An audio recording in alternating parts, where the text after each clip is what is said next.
নমস্কাৰ এনিভাৰ 24 চাই থকা প্ৰতিজন দৰ্শক মই স্বাগতম জনাইছোঁ। বিহুটি নামেৰে তিনিটা আখৰ কোনেৰে লিখিলে দিলত কোনেও নধৰে মামৰ অঞ্চলে জিলিকে বসন্ত কালত ঋতুশ্ৰেষ্ঠ বসন্তৰ সৰ্বোত্তম উপহাৰ হৈছে ৰঙালী বিহু। ৰঙালী বিহুত যিহেতু আচলতে অসমৰ ইমূৰৰ পৰা সিমূৰলৈকে আচলতে ৰঙালী বিহু উদযাপন কৰা হৈছে আৰু ব্যতিক্ৰম নহয় নামনি অসমৰ ৰজা চণ্ডীপুৰৰ ৰাজহাউলী আৰু ৰাজহাউলীৰ যিটো মই ৰাস মন্দিৰৰ বাকৰিত এতিয়া উপস্থিত আছোঁ আৰু এই বিহু উদযাপন সমিতিৰ এজন উদ্যোক্তা আছে মই সৈতে কথা পাতিব চেষ্টা কৰিম কেনেধৰণৰ আয়োজন এই বুলি আপোনালোকে এবাৰ 47 সংখ্যক হাউলী ৰঙালী বিহু সন্মিলন আৰু 1978 চনৰ আমি ৰঙালী বিহু বৃহৎ পৰিসৰত অনুষ্ঠিত কৰাৰ এটা প্ৰয়াস কৰা হৈছিল 1978 চনৰ পৰাই আৰু প্ৰয়াত নিষিদ্ধ চন নেতৃত্বত এই হাউলী ৰঙালী বিহু সন্মিলন সমিতিৰ গঠন হৈছিল আৰু আজি 47 বছৰ বয়সত ভৰি দিছে আৰু 3 বছৰ পিছত 50টা বছৰ পূৰ্ণ কৰিব।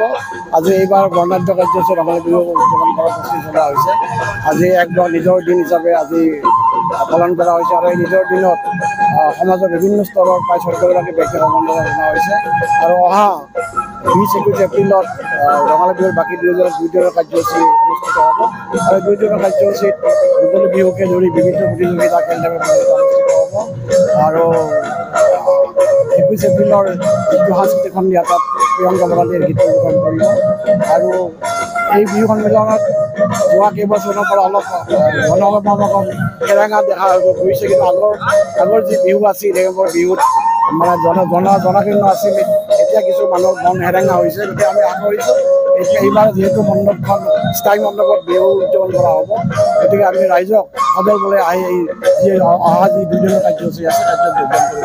এদিনীয়া কাৰ্যসূচীৰে এদিনীয়া কাৰ্যসূচী আজি নিজৰ দিনটো এদিনীয়া কাৰ্যসূচী মই ধন্যবাদ জ্ঞাপন ক'বলৈ হ'লে আচলতে ক'ব লাগিব কি উজনি কি নামনি আচলতে দেখা পোৱা গৈছে ঢোলৰ শব্দ পেপাৰ শব্দ আৰু এই ক্ষেত্ৰত আৰু বাইদেউ এগৰাকী আছে মই সৈতে কথা পাতিবলৈ চেষ্টা কৰিম। পোনপ্ৰথমে আপোনাক মই ৰঙালী বিহুৰ শুভেচ্ছা জ্ঞাপন কৰিছোঁ, কি ক'ব? ধন্যবাদ আৰু আপোনালোকৰ মাধ্যমৰ জৰিয়তে সমূহ অসমবাসীলৈ অসমীয়া নৱবৰ্ষ আৰু ৰঙালী বিহুৰ শুভেচ্ছা জ্ঞাপন কৰিছোঁ। 47 সংখ্যক আজি হাউলী ৰঙালী বিহুৰ উদযাপন সমিতিয়ে প্ৰত্যেক বছৰৰ দৰে এইবাৰো আমাৰ আজিৰ দিন বুলি আমাৰ আজি উদযাপন কৰে বিহুটো আৰু সঁচাকৈ এটা সুন্দৰ মানে প্ৰচেষ্টা বুলি ক'ব লাগিব, কাৰণ আজিৰ দিনটোত তাৰমানে আমাৰ যিখিনি ওচৰৰ ল'ৰা ছোৱালী আছে হাউলীৰ দাঁতিকাষৰীয়া আমাৰ যিখিনি সাংস্কৃতিকভাৱে বিশেষ যিসকলে পাৰ্গত তেওঁলোকে আহি আজি তেওঁলোকৰ অনুষ্ঠানবিলাক ইয়াতে কৰে আৰু সঁচাকৈ এইটো আমাৰ ল'ৰা ছোৱালীখিনিক আমি এনেকৈ আগবঢ়াই নিয়াৰ যিটো আমাৰ হাউলী বিহু দলৰ যিটো বিহু সমিতিৰ যিটো চেষ্টা এইটো সদায় অটুট থাকক, কাৰণ ভূপেন দাই কোৱাৰ দৰে আমাৰ অসমীয়া জীৱনৰ বিহুটো এটা আয়ুস ৰেখা। এই আমাৰ বিহুটোকে আমি ধৰি ৰাখিব লাগিব, কাৰণ বিহুৱে অসমীয়াৰ আমাৰ মান স্বাভিমান সকলোকে অসমীয়া জাতিক বিহুটোৱে আমাক ধৰি ৰাখিছে আৰু সকলোৱে অসমীয়া হিচাপে আমি গৌৰৱান্বিত যে এনেকুৱা বিহুটো আজি পালন কৰিব পাৰিছোঁ। আমাৰ উঠি অহা প্ৰজন্মই যাতে বিহুটো এনেদৰে পালন কৰে তাৰ কাৰণে আমি এই হাউলীবাসীয়ে হয়তো দেখুৱাই দিছে যে এনেকৈ এটা বিহু মানে আৰম্ভ কৰিব লাগে। 1 তাৰিখে ডাঙৰে সৰুক সেৱা কৰিব লাগে, সৰুৱে ডাঙৰক সেৱা কৰিব লাগে আৰু আমাৰ ডাঙৰে সৰুক মৰম শ্ৰদ্ধা চেনেহ জনাব লাগে। আজি আমি ইয়াতে মঞ্চত আমাৰ দেখুৱাইছে যে সকলো সৰুবিলাকে জ্যেষ্ঠজনৰ পৰা আশীৰ্বাদ লৈছে। এই যিটো আমাৰ শ্ৰদ্ধা ভক্তি আজি উঠি অহা প্ৰজন্মৰ যিটো নাইকিয়া হ'ব ধৰিছে, কিন্তু ইয়াতে আমি সুন্দৰকৈ মানে এইটো যাতে ধৰি ৰাখিব পাৰোঁ তাৰ এটা সুন্দৰ চেষ্টা আমি কৰিছোঁ আৰু এইটো শুভ লক্ষণ, কাৰণ আগতে আমি গা পা ধুই পিতৃ মাতৃক সেৱা কৰিছিলোঁ, এটা পৰম্পৰা হৈ গৈছিল, কিন্তু লাহে লাহে আমি দেখিছোঁ যে নাইকিয়া হ'ব ধৰিছে। কিন্তু এইটো ধৰি ৰখাটো আমাৰ দায়িত্ব দায়বদ্ধতা সকলো আমাৰ সমাজখনৰ দায়বদ্ধতা বুলি মই ভাবোঁ।